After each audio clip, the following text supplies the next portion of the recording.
नमस्ते र स्वागत छ तपाईहरुलाई नेपाली होम कुकिङ च्यानलमा। आज मैले तपाईहरुको लागि माघे संक्रान्ति स्पेशल चाकुको रेसिपी लिएर आएको छु। यसलाई बनाउन साह्रै नै सजिलो छ र तपाईहरुले 5 देखि 10 मिनेट भित्रमै पकाएर रेडी पार्न सक्नुहुनेछ। र यदि तपाईहरुले मेरो च्यानललाई सब्स्क्राइब गर्नुभएको छैन भने तल गएर रातो बटनलाई प्रेस गरेर मेरो च्यानललाई सब्स्क्राइब गरिदिनु होला र नोटिफिकेसन आइकनलाई प्रेस गर्न चाहिँ नबिर्सिनु होला। ल सुरु गरौँ है त। यहाँ मैले सुरुमा सक्खर लिएको छु, यसलाई गुण पनि भनिन्छ र मैले यो 300 ग्राम जति लिएको छु र यसलाई सानो सानो पिस पारेर फुटाएको छु। अनि मैले यहाँ मुम्फली लिएको छु, पिनट, यसलाई रोस्ट गरेर मैले सबै बोक्राहरू निकालेको छु। त्यसपछि मैले यहाँ रोस्टेड तिल लिएको छु, सेतो तिलको प्रयोग गरेको छु मैले। अनि मैले यहाँ लास्टमा बटर लिएको छु। तपाईहरुले बटरको ठाउँमा घिउ पनि युज गर्न सक्नुहुनेछ। त्यसपछि मैले यहाँ एउटा कराई लिएको छु र यो कराईमा सक्खर राख्दैछु। यो सक्खर राखिसकेपछि यसमा थोरै पानी पनि राख्नुपर्ने हुन्छ। मैले आधा कप जति पानी राखेको छु। पानी राखिसकेपछि अब यसलाई पगाल्नुपर्ने हुन्छ र अब यो सक्खरलाई 5 मिनेटसम्म तपाईहरुले मिडियम फ्लेममा चलाइराख्नु होला।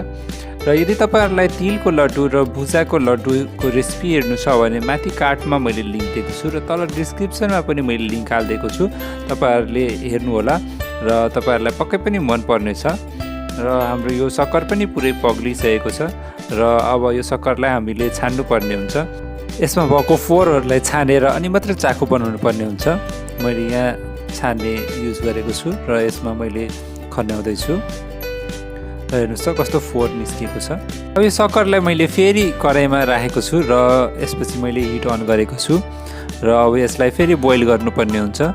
र यो बोइल हुन थालिसकेपछि यो फिज जस्तो निस्किन्छ र त्यसपछि अब मैले यसमा बटर राख्न गइरहेको छु। यो बटर राखिसकेपछि यसलाई फेरि पगाल्नु पर्ने हुन्छ। बटरलाई एकछिन चलाइराख्नु होला।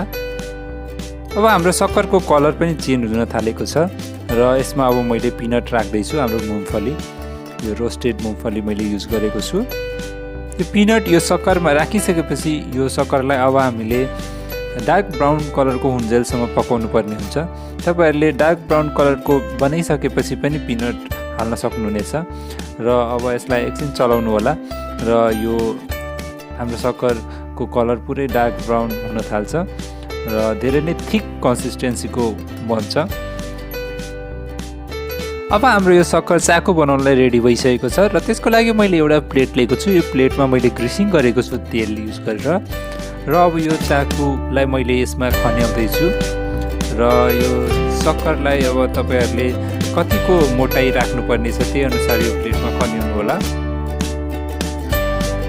अब यो प्लेटमा खनाइसकेपछि यसमा मैले माथिबाट तिल राख्दैछु र तपाईहरुले पनि यो तिललाई चाहिँ रोस्ट चाहिँ गर्नु होला, रोस्टेड तिल युज गर्नु होला।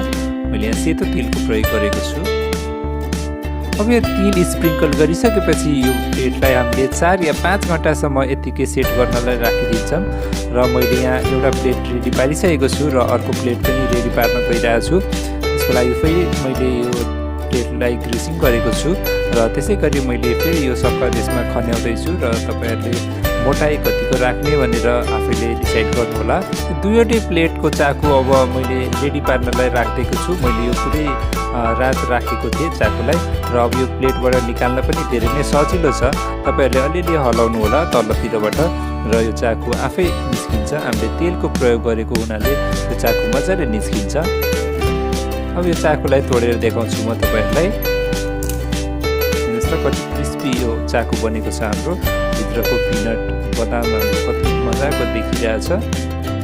तपाईहरु पनि माघे संक्रान्तिको दिन यसै गरी सजिलो तरिकाले चाकु बनाएर इन्जोय गर्न सक्नुहुनेछ।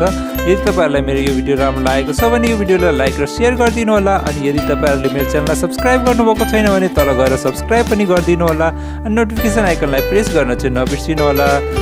फेरि भेटौँला, बाइ बाइ।